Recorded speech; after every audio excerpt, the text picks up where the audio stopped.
Halo teman-teman, apa kabarnya? Semoga baik-baik saja ya. Di video kali ini saya akan membagikan materi tentang surat menyurat dan sistem penyimpanan arsip.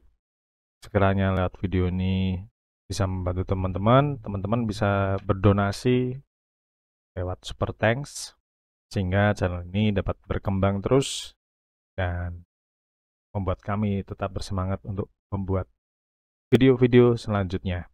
Oke teman-teman, selamat belajar, semoga sukses jadi ASN. Yuk, kita mulai. Surat menyurat dan sistem penyimpanan arsip.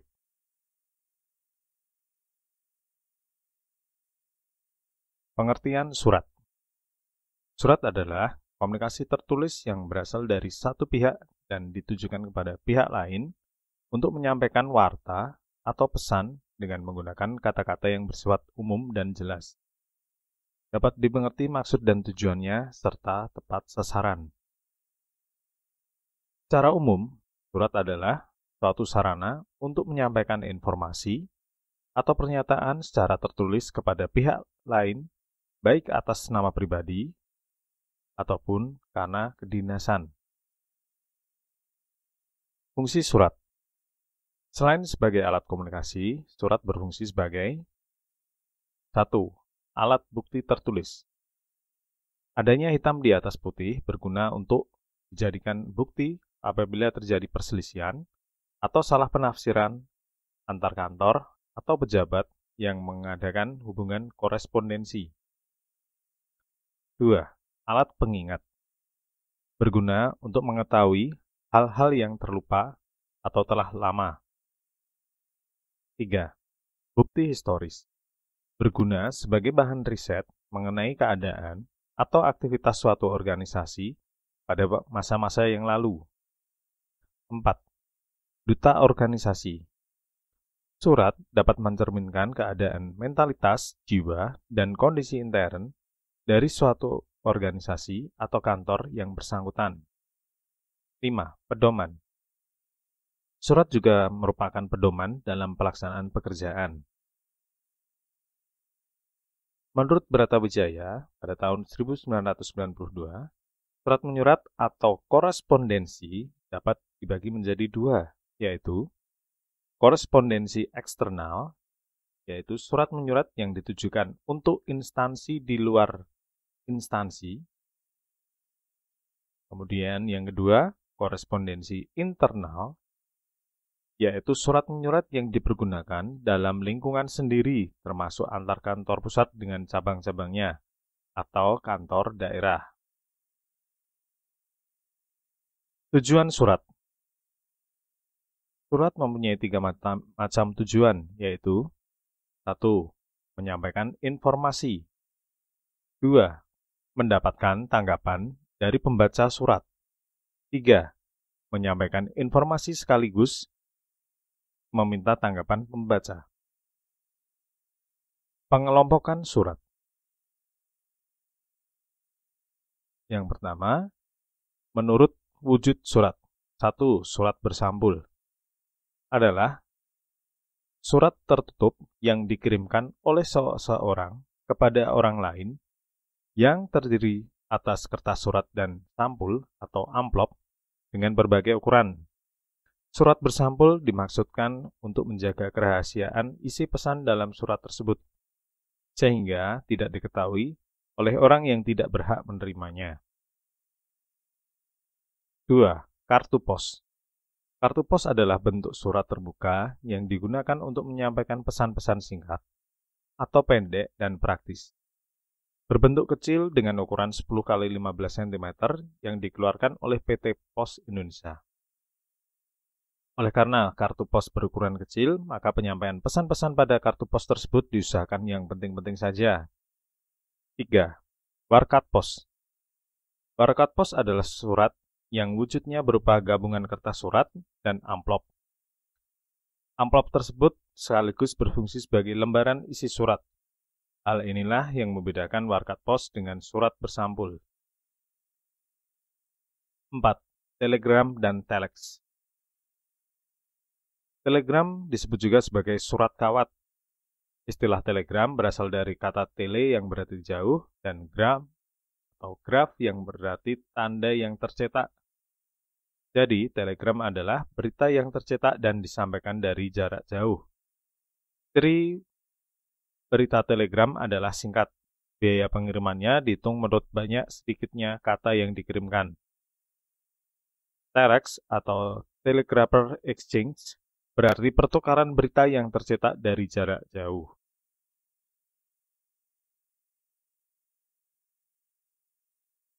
5. Memorandum atau memo dan nota adalah surat yang digunakan oleh pimpinan untuk menyampaikan pesan singkat berupa pemberitahuan, permintaan, atau hal-hal lain dalam suatu organisasi atau internal organisasi. Komponen penting dalam sebuah memo mencakup pada siapa memo tersebut ditujukan, dari siapa, tentang apa, dan tanggal pembuatan atau penulisan memo. 6. Surat tanda bukti adalah surat yang memiliki fungsi sebagai bukti pengakuan sah atas suatu pembayaran tertentu antara satu pihak kepada pihak lain. Contoh surat tanda bukti yang sering dijumpai antara lain faktur, kwitansi, dan tanda terima.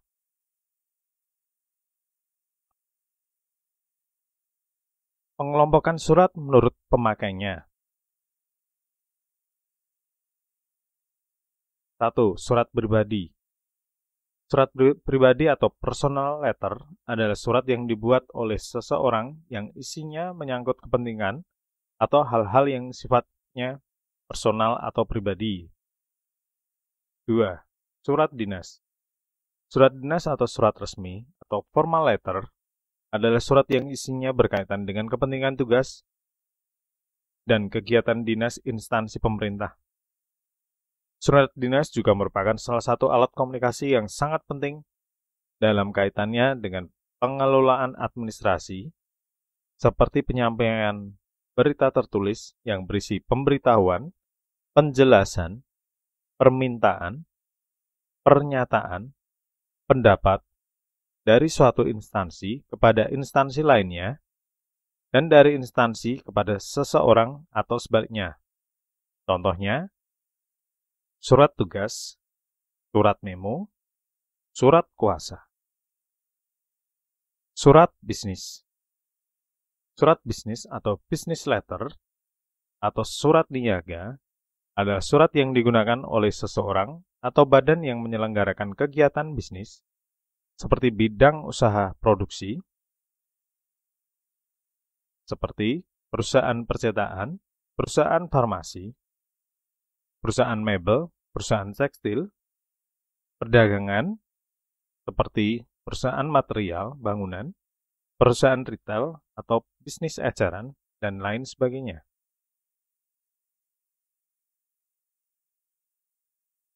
Pengelompokan surat menurut sifatnya. 1. Surat biasa. Surat biasa adalah surat yang isinya bersifat biasa atau bukan rahasia, bisa beramplop ataupun tanpa amplop. 2. Surat konfidensial atau terbatas. Surat konfidensial adalah surat yang isinya rahasia dan terbatas untuk kalangan tertentu. Menurut keamanan surat. 1. Surat sangat rahasia. 2. Surat segera. 3. Surat biasa. Menurut prosedur pengurus surat. 1. Surat masuk. 2. Surat keluar. Menurut jangkauan surat, yaitu surat intern dan 2 surat ekstern. Surat masuk dan surat keluar.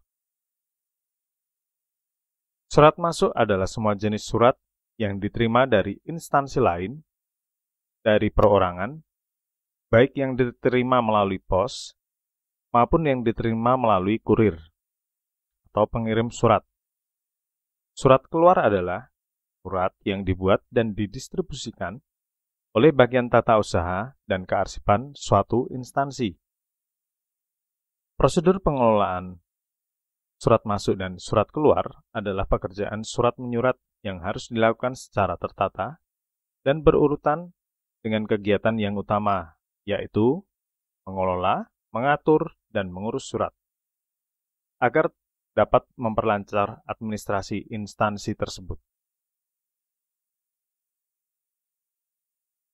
Organisasi pengelola surat masuk adalah unit-unit yang terlibat dalam proses pengelolaan surat masuk, yang terdiri dari unit penerima, unit penyortir, unit pencatat, unit pengarah, unit pengolah, dan unit penata arsip. Uraian tugas dari masing-masing unit dapat dijelaskan sebagai berikut. Penerima surat memiliki tugas 1. Menerima surat.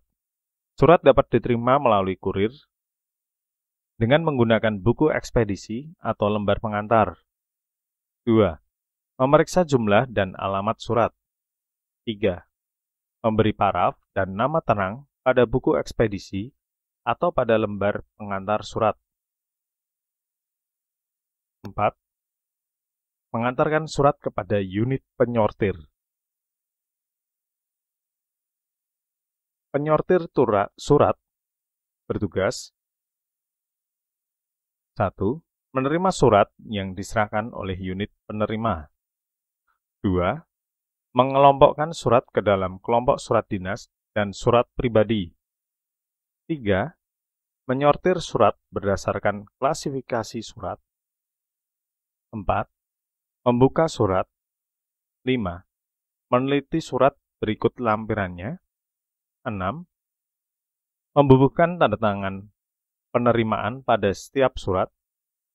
7. Mengirim surat dalam keadaan terbuka. Pencatat surat bertugas 1. Menerima dan menghitung secara teliti surat-surat yang dikirim oleh unit penyortir. 2. Mencatat surat-surat tersebut pada lembar pengantar surat dan kartu kendali. 3. Menyampaikan surat-surat tersebut dengan dilampiri lembar pengantar dan kartu kendali ke unit pengarah. Pengarah surat bertugas 1. Menerima dan meneliti surat yang telah dilampiri lembar pengantar dan kartu kendali untuk diarahkan kepada unit pengolah. 2. Menyampaikan surat-surat tersebut kepada unit pengolah menggunakan buku pengirim surat melalui petugas yang ada pada unit pengarah. Ketiga, menyimpan arsip kartu kendali banyak 1 lembar. Pengolah surat bertugas 1. Menerima surat. 2. Memproses atau mengolah lebih lanjut surat-surat yang diterima. 3. Memberikan disposisi pada lembar disposisi yang tersedia. 4. Mengendalikan surat-surat yang telah diproses kepada unit pengarah melalui petugas pada unit pengolah. Berikut tindakan pengendalian surat dan lembar-lembar pengantar surat. Untuk surat-surat yang sangat rahasia dan rahasia, yang dikembalikan hanya lembar pengantarnya saja. Penata arsip bertugas 1. Menerima surat dari unit pengolah. 2. Menyimpan surat-surat yang telah selesai diolah dengan menggunakan sistem kearsipan yang telah dibakukan oleh organisasi atau perusahaan yang bersangkutan. 3. Menerima kartu kendali untuk kemudian disimpan pada tempatnya. 4. Mengirimkan kartu kendali lainnya kepada unit pengolah sebagai bukti bahwa surat-surat tersebut sudah disimpan di unit kearsipan.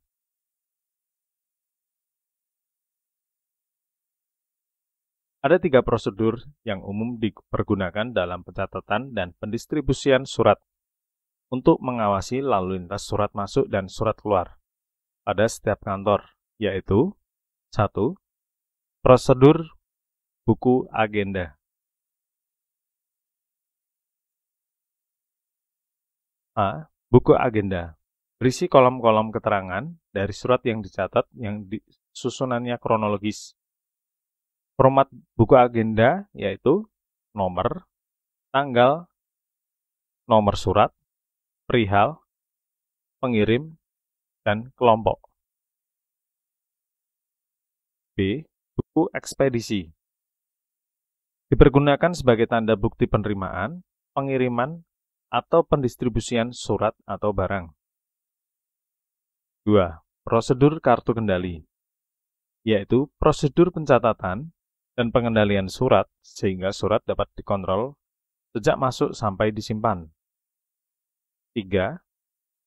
Prosedur tata naskah, disebut juga sebagai takah, yang merupakan suatu kegiatan administrasi di dalam memelihara dan menyusun data-data dari semua tulisan mengenai segi-segi tertentu dari suatu persoalan pokok secara kronologis dalam suatu berkas.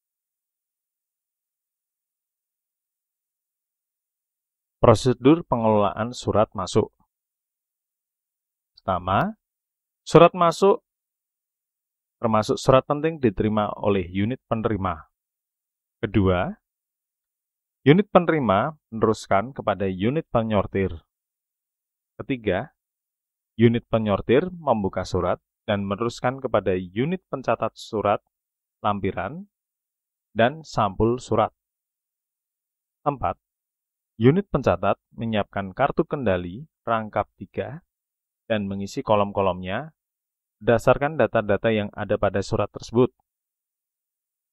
Kelima, unit pencatat kemudian meneruskan kepada unit pengarah dengan dilampiri kartu kendali rangkap 3 yang telah diisi beserta lembar disposisinya.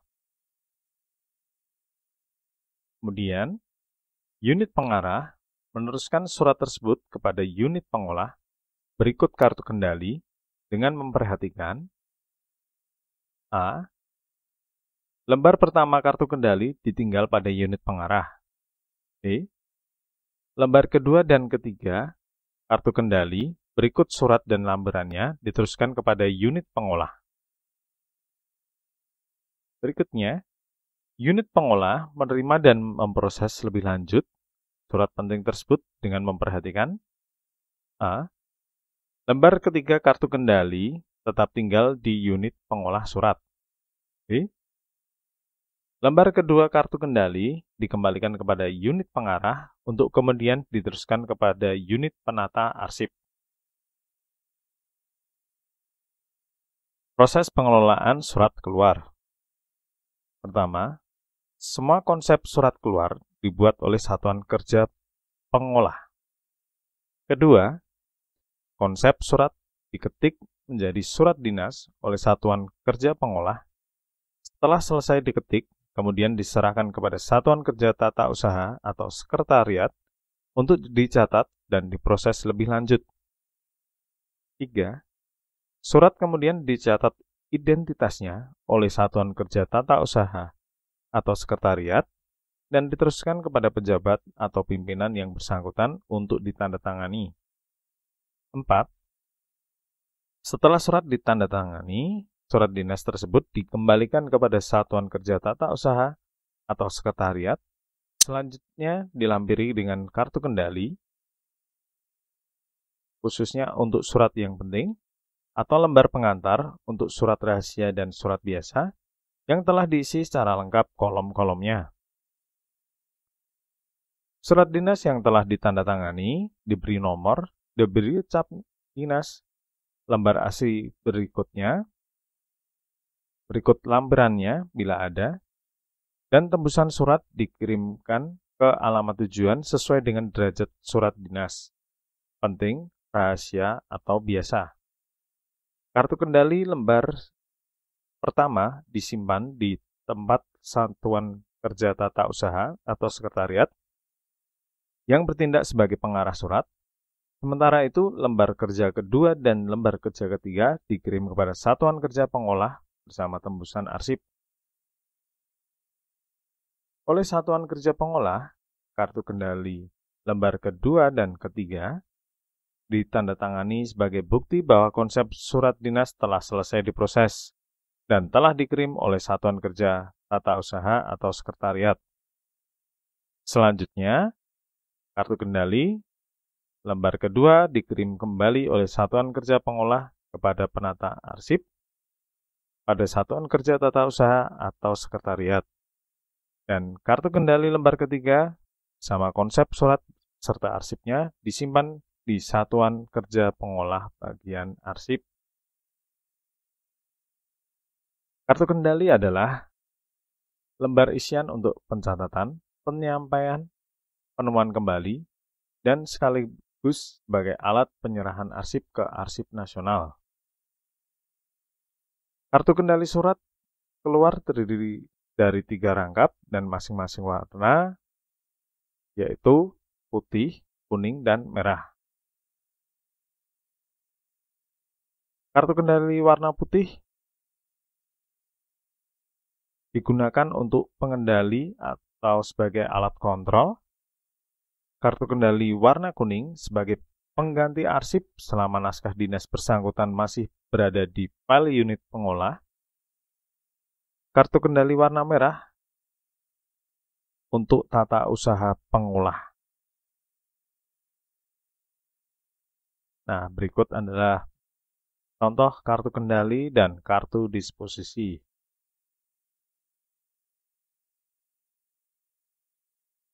Daftar pengendali adalah daftar yang dipergunakan untuk menginventarisir naskah dinas masuk dan naskah dinas keluar, sekaligus sebagai alat kontrol.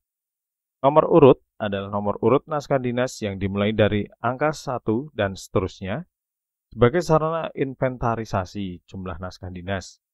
Setiap permulaan tahun, nomor urut dimulai kembali dengan angka 1. Kode komponen adalah tanda pengenal komponen yang dinyatakan dengan huruf ditempatkan di belakang nomor urut. Lembar disposisi adalah lembar untuk menuliskan disposisi. Lembar pengantar adalah formulir yang dipergunakan sebagai alat penyampaian untuk naskah dinas biasa dan naskah dinas yang tidak dibuka. Klasifikasi adalah penggolongan naskah dinas berdasarkan masalah yang termuat di dalamnya dan merupakan pedoman untuk pengaturan penataan dan penemuan kembali arsip.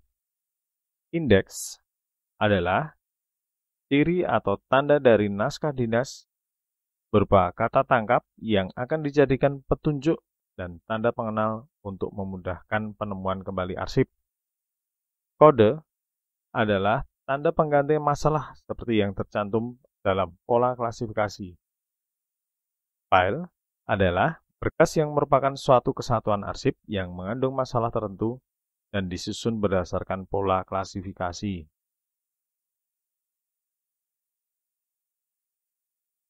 Arsip dan kearsipan.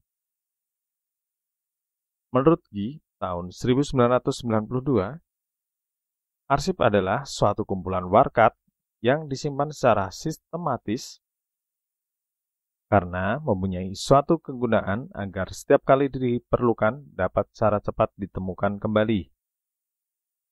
Menurut Setiawardani tahun 2007, kearsipan adalah kegiatan penyimpanan arsip dalam suatu tempat secara tertib menurut sistem, susunan dan tata cara yang telah ditentukan, sehingga pertumbuhan arsip tersebut dapat dikendalikan dan bila diperlukan dapat ditemukan kembali secara cepat dan tepat. Masalah pokok di bidang kearsipan yang umumnya dihadapi oleh instansi-instansi adalah sebagai berikut. 1. Tidak dapat menemukan kembali secara cepat dari bagian arsip suatu surat yang diperlukan oleh pimpinan instansi atau satuan organisasi lainnya. 2. Peminjaman atau pemakaian surat oleh pimpinan atau satuan organisasi lainnya yang jangka waktunya sangat lama, bahkan terkadang tidak dikembalikan. 3. Bertambahnya terus-menerus surat-surat ke dalam bagian arsip tanpa ada penyingkirannya, sehingga tempat dan peralatan tidak lagi mencukupi. 4. Tata kerja dan peralatan kearsipan yang tidak mengikuti perkembangan dalam ilmu kearsipan modern sebagai akibat dari pegawai arsip yang tak cakap, dan kurangnya bimbingan secara teratur. Asas penyimpanan arsip. Asas yang pertama adalah asas sentralisasi. Penyimpanan arsip yang dipusatkan di satu unit khusus atau unit kearsipan atau sentral arsip, yaitu pusat penyimpanan arsip sebagai sentral arsip. Asas ini lebih efektif dan efisien jika digunakan oleh organisasi atau kantor yang kecil atau tidak terlalu besar. Asas ini mempunyai kelebihan: 1. Ruang dan peralatan arsip dapat dihemat. Kedua, petugas dapat mengkonsentrasikan diri khusus pada pekerjaan kearsipan. Ketiga, kantor dapat menyimpan satu arsip, duplikasinya dapat dimusnahkan. Keempat, sistem penyimpanan dari berbagai macam arsip dapat diseragamkan. Kekurangan: 1. Hanya efisien dan efektif untuk organisasi yang kecil. 2. Tidak semua arsip dapat disimpan dengan satu sistem penyimpanan arsip yang seragam. Ketiga, unit kerja yang memerlukan arsip akan memerlukan waktu lebih lama untuk memperoleh arsip yang diperlukan. Asas desentralisasi. Pelaksanaan pengelolaan arsip yang ditempatkan di masing-masing unit kerja dalam suatu organisasi. Sistem penyimpanan arsip yang digunakan masing-masing unit kerja tergantung pada ketentuan kantor yang bersangkutan. Asas ini lebih cocok digunakan untuk organisasi yang besar dengan ruang kantor yang terpisah-pisah. Kelebihannya adalah: 1. Pengelolaan arsip dapat dilakukan secara sesuai kebutuhan unit kerja masing-masing. 2. Keperluan akan arsip mudah terpenuhi karena berada pada unit kerja sendiri. Ketiga, penanganan arsip lebih mudah dilakukan karena arsipnya sudah dikenal dengan baik. Kelemahannya: 1. Memerlukan ruang dan peralatan arsip yang lebih banyak. 2. Dana untuk pemeliharaan dan penyusutan arsip lebih banyak. Ketiga, memerlukan pelatihan untuk pegawainya. Keempat, adanya duplikasi arsip.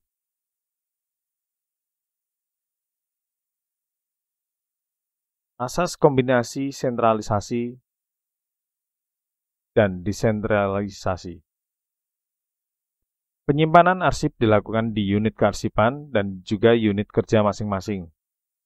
Arsip-arsip aktif dikelola oleh unit kerja masing-masing, sedangkan arsip inaktif dikelola oleh unit kearsipan. Asas ini dipergunakan untuk mengatasi kelemahan kedua asas di atas. Menurut Amsyah tahun 2005, di dalam pengorganisasian yang dilakukan dengan asas campuran, maka arsip yang masih aktif dikelola di unit kerja masing-masing pengolah, sedangkan arsip yang sudah jarang dipergunakan akan dikelola di sentral arsip. Dengan demikian, pengorganisasian arsip aktif dilakukan secara desentralisasi dan arsip-arsip inaktif secara sentralisasi. Sistem penyimpanan arsip. Menurut Sedarmayanti tahun 2005, sistem penyimpanan arsip adalah pengaturan dan penyusunan berkas atau arsip secara tertib dan sistematis, sehingga arsip tersebut dapat digunakan secara aman dan ekonomis, serta memudahkan penemuan kembali arsip sewaktu-waktu diperlukan. 5 sistem penyimpanan arsip. Yang pertama, sistem abjad. Sistem abjad adalah suatu sistem untuk menyusun nama-nama orang, baik perihal dari surat maupun instansi pengirim dapat disusun menurut abjad.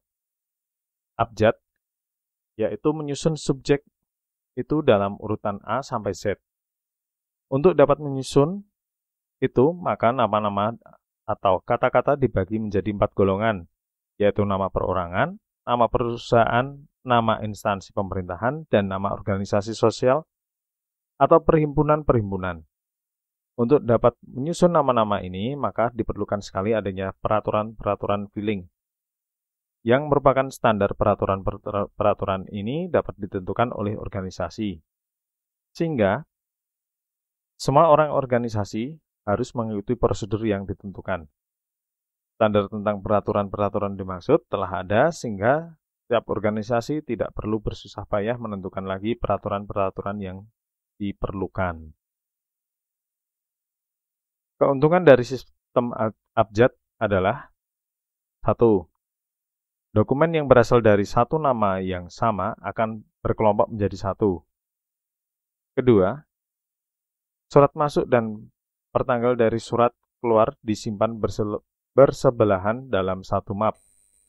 Ketiga, pencarian dokumen dapat dilakukan secara langsung melalui nama pengirim yang mendapat surat tanpa mempergunakan indeks. 4. Susunan guide dan folder sederhana. Kelima, mudah dikerjakan dan cepat dalam penemuan. Adapun kerugian dari sistem abjad adalah 1. Pencarian dokumen untuk nama orang tidak dapat dilakukan melalui bagian nama yang lain seperti nama depan atau panggilan, tetapi harus melalui nama belakang. 2. Surat-surat atau dokumen-dokumen yang ada hubungannya satu sama lain tetapi berbeda nama pengirimnya akan berbeda letak di dalam penyimpanan. Ketiga, ejaan huruf yang selalu salah seperti OE atau U di J jadi J, CH menjadi KH, sedangkan nama orang ditulis berdasarkan keinginan ejaan masing-masing. 4. Harus menggunakan peraturan mengindeks sehingga diperlukan pemahaman tentang peraturan mengindeks.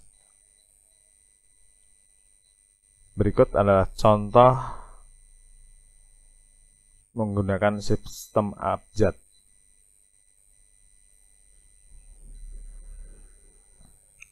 Sistem perihal atau subjek. Sistem perihal atau subjek adalah cara penyampaian dan penemuan kembali surat berpedoman pada perihal surat atau pokok isi surat. Untuk dapat melakukan penataan arsip berdasarkan subjek atau pokok masalah ini, maka harus ditentukan dahulu masalah-masalah yang pada umumnya terjadi pada surat-surat yang ditangani setiap hari.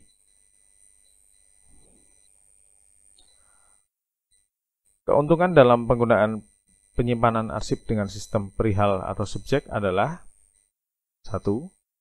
Penghematan waktu pencarian dokumen karena semua hal yang menyangkut sebuah permasalahan terdapat dalam satu tempat penyimpanan. Kedua, dokumen subjek dapat diperluas secara mudah dengan cara menyisipkan subjek baru ataupun menambah sub-subjek pada subjek utama. Adapun kerugian dari sistem subjek adalah 1. Ada kecenderungan daftar subjek atau daftar klasifikasi tumbuh tak terkendali. 2.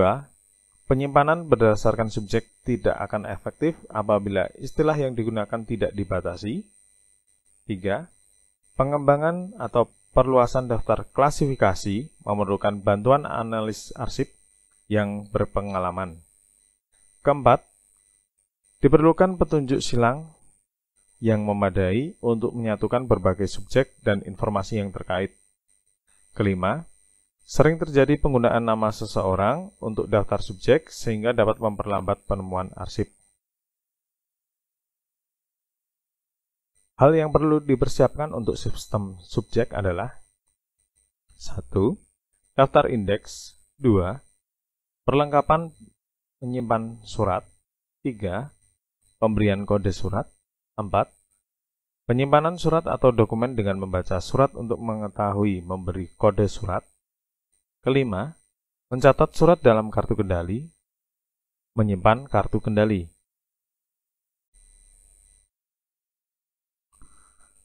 Sistem nomor.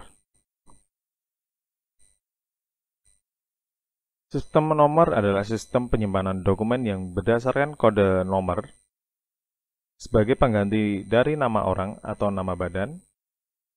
Sistem penyimpanan arsip berdasarkan nomor atau numerical filing system biasanya digunakan sebagai pengganti nama orang atau nama badan dalam metode penyimpanannya.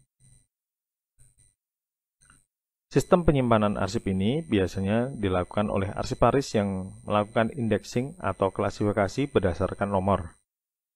Sistem penyimpanan arsip berdasarkan nomor juga dikenal sebagai indirect filing system, karena penentuan nomor pada arsip ditentukan berdasarkan pengelompokan masalah terlebih dahulu.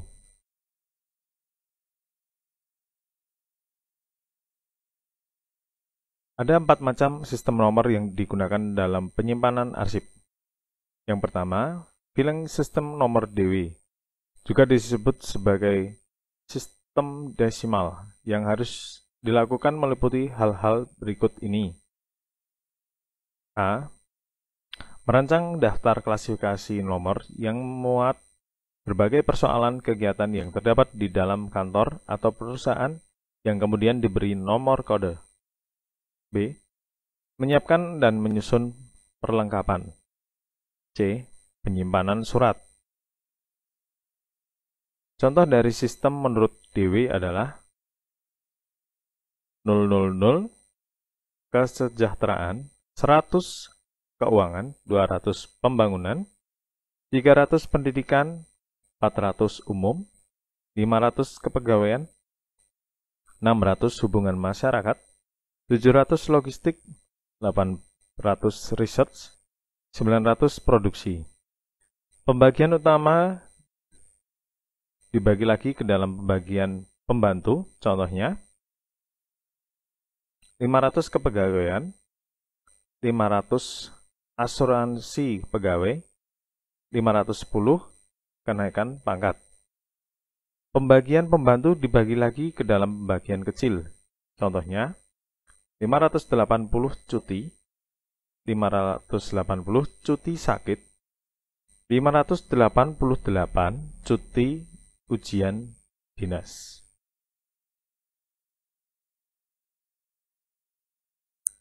Sistem nomor menurut terminal digit. Sistem nomor menurut terminal digit adalah sistem penyimpanan berdasarkan pada nomor urut dalam buku arsip yang mempunyai unsur-unsur sebagai berikut. A. Nomor urut. B. Tanggal penyimpanan. C. Judul surat. D. Tanggal surat. E. Nomor surat. F. Perihal. G. Keterangan. Adapun kelebihan dari penggunaan sistem penyimpanan arsip berdasarkan nomor antara lain, penyimpanan arsip lebih sederhana, cepat, dan bisa digunakan untuk semua jenis dokumen. B. Penyimpanan arsip bisa mencantumkan nomor referensi saat korespondensi dengan pihak internal dan eksternal. Sedangkan kelemahan dari penggunaan sistem penyimpanan arsip berdasarkan nomor antara lain, A. Penyimpanan arsip dengan nomor ini membutuhkan waktu untuk indexing yang lebih lama. B. Lebih banyak folder yang digunakan untuk berbagai jenis dokumen atau surat. C. Ruang penyimpanan arsip yang lebih luas untuk menyusun semua arsip. Sistem nomor middle digit. Sistem ini merupakan kombinasi dari sistem nomor desimal DW dan sistem nomor terminal digit. Yang dijadikan kode laci dan guide adalah 2 angka yang berada di tengah. Sedangkan 2 angka yang berada di belakangnya menunjukkan kode map. Kemudian 2 angka yang berada di belakangnya menunjukkan urutan surat yang kesekian dalam map. Dalam sistem ini, kode angka harus berjumlah 6, sehingga terdapat 2 angka di tengah, 2 angka di depan, dan 2 angka di belakang. Apabila angka kode kurang dari 6, maka harus ditambahkan angka 0. Cara menyimpan suratnya sama dengan sistem nomor terminal digit. Sistem nomor Sondex atau phonetic system. Sistem Sondex adalah sistem penyimpanan warkat berdasarkan pengelompokan nama dan tulisannya atau bunyi pengucapannya hampir bersamaan. Dalam sistem ini, nama-nama diganti dengan kode notasi yang terdiri dari 1 huruf dan 3 angka. Sistem soundcheck ini sering juga disebut dengan sistem fonetik. D. Sistem geografis atau wilayah.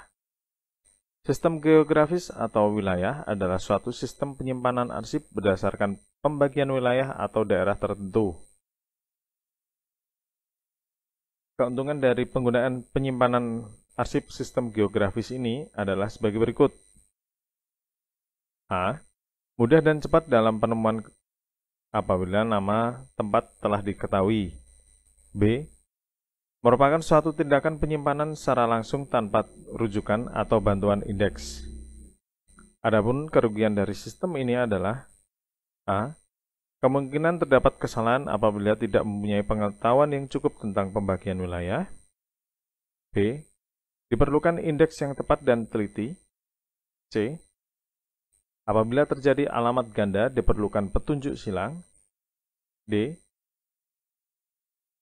Berikut gambar penataan arsip berdasarkan sistem geografi atau wilayah.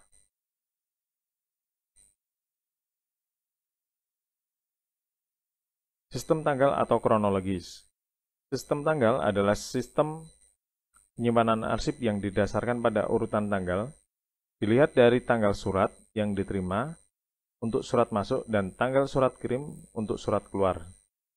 Surat yang datang paling akhir ditempatkan di bagian paling akhir pula, tanpa memperhatikan masalah surat tersebut. Keuntungan dari sistem tanggal adalah A. Mudah dilaksanakan. B. Susunan dan urutan guide sederhana. C. Cocok untuk klasifikasi menyeluruh dan berkelanjutan. Adapun kerugian sistem tanggal adalah sebagai berikut. A. Hanya bermanfaat untuk organisasi yang relatif kecil dengan jumlah dokumen yang tidak banyak. B. Tidak akan digunakan apabila tanggal, bulan, dan tahun sebuah dokumen tidak diketahui. C. Surat masuk dan surat keluar akan terpisah penyimpanannya.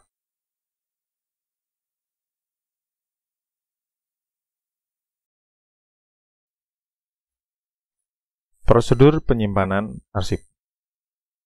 Prosedur penyimpanan arsip adalah langkah-langkah pekerjaan yang dilakukan sehubungan dengan akan disimpannya suatu warkat.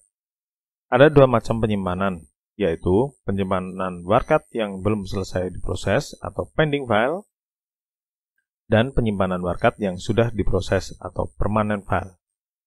Penyimpanan sementara atau pending file adalah file yang digunakan untuk menyimpan sementara sebelum suatu warkat selesai diproses.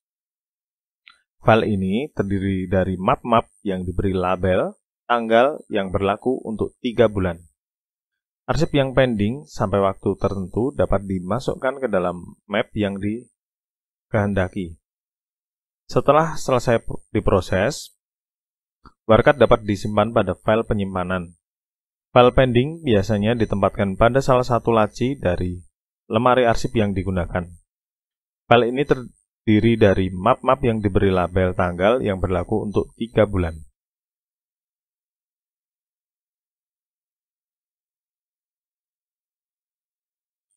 Penyimpanan tetap atau permanent file adalah penyimpanan arsip yang dilakukan oleh setiap organisasi atau perusahaan akan berbeda-beda, disesuaikan dengan sistem yang berlaku pada organisasi tersebut.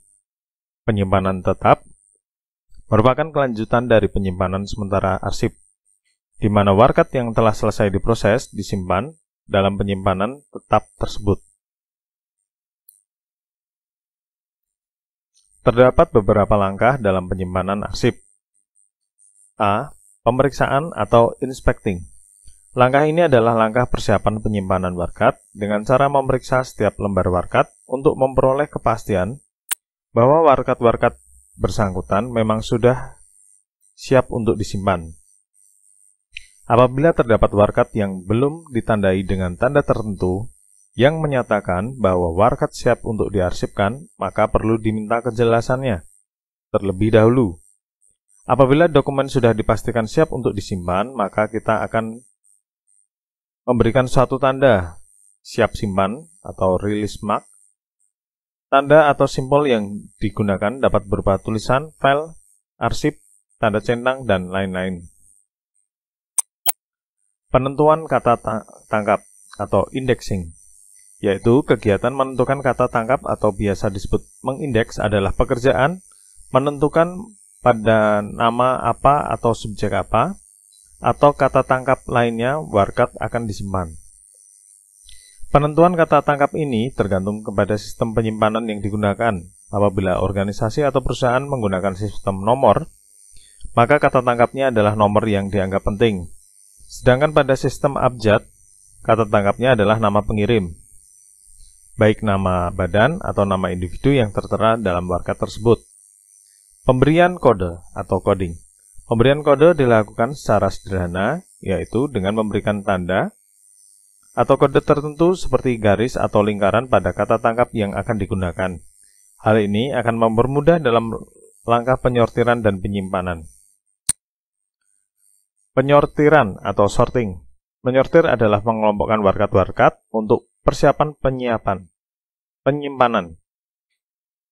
Langkah ini digunakan khusus untuk volume warkat yang banyak, sehingga memudahkan dalam penyimpanan, tetapi perlu dikelompokkan terlebih dahulu, sesuai dengan pengelompokan sistem penyimpanan yang dipergunakan. Penyimpanan atau placing. Penyimpanan sebagai langkah terakhir adalah menempatkan dokumen sesuai dengan sistem penyimpanan dan peralatan yang dipergunakan. Sistem penyimpanan akan menjadi efektif dan efisien apabila didukung oleh peralatan dan perlengkapan yang memadai dan sesuai.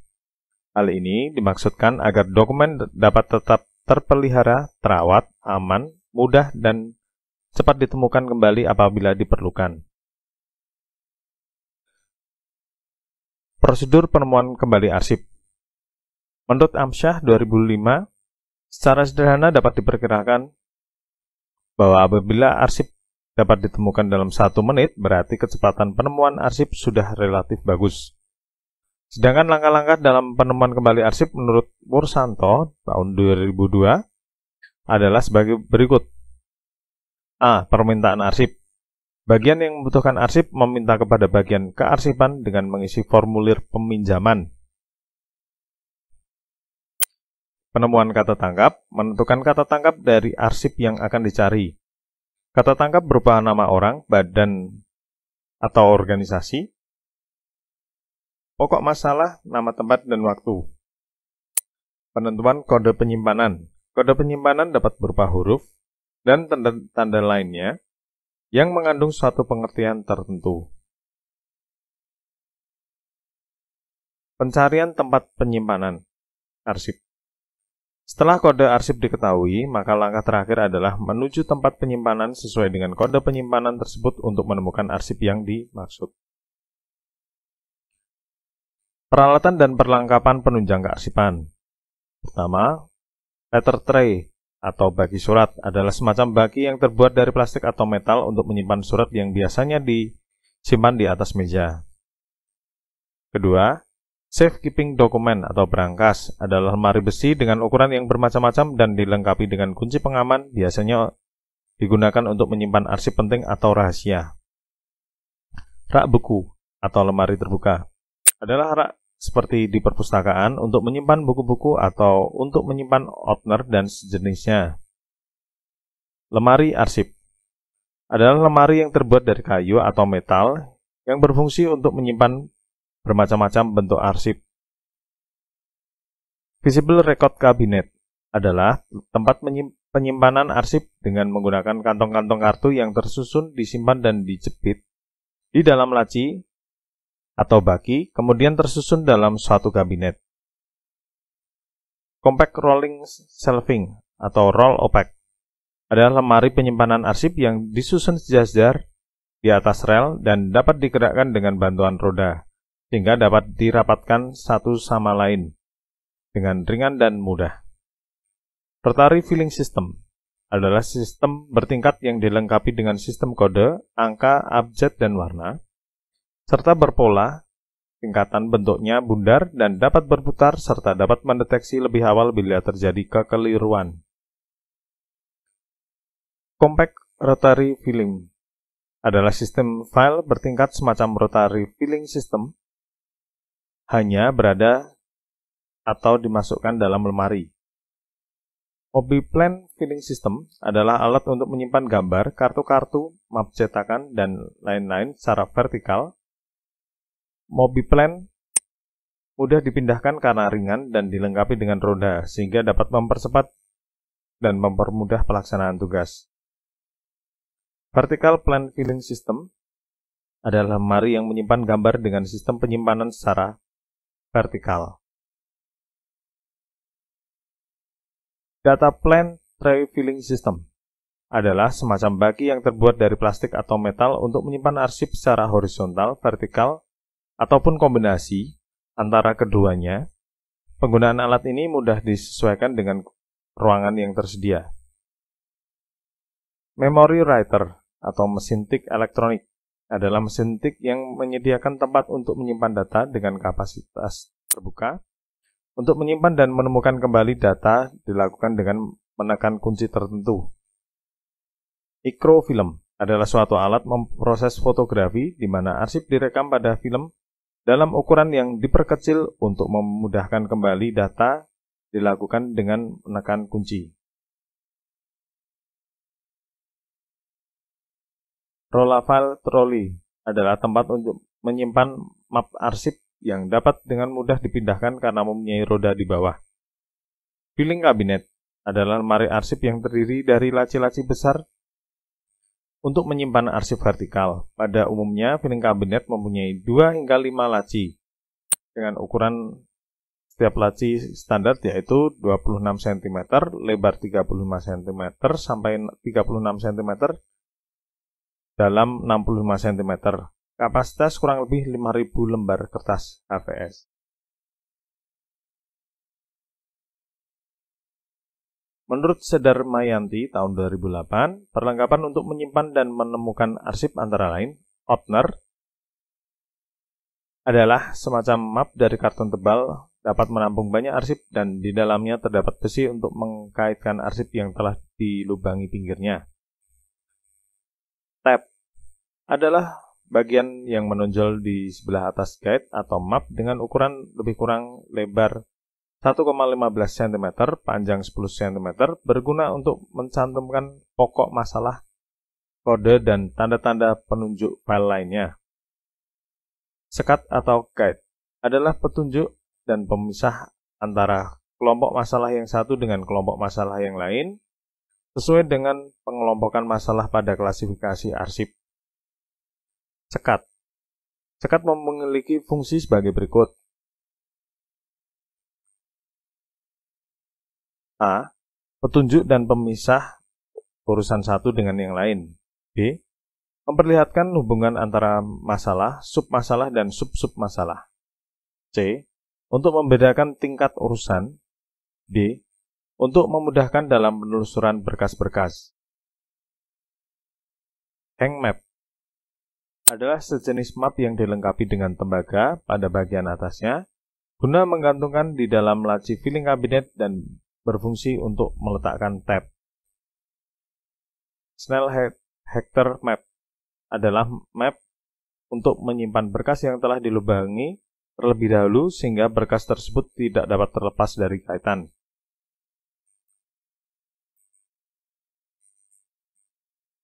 Map atau folder adalah map tanpa daun penutup pada sisinya dan dilengkapi tab untuk menempatkan kode arsip. Folder memiliki fungsi sebagai berikut. A. Untuk menyimpan arsip sehingga dapat dihimpun dalam satu wadah berdasarkan kesamaan urusan, masalah, atau kesamaan jenis. B. Pada folder terdapat tab untuk mencantumkan judul atau indeks dan atau kode klasifikasi.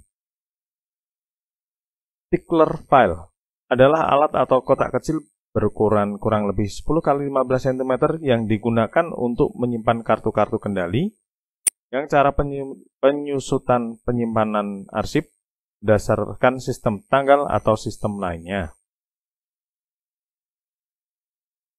Perforator adalah alat yang berfungsi untuk melubangi dokumen agar dapat dimasukkan ke dalam besi yang ada di dalam Ordner. Stamp file, alat yang digunakan untuk memberikan tanda pada dokumen yang sudah siap untuk diarsipkan atau disimpan.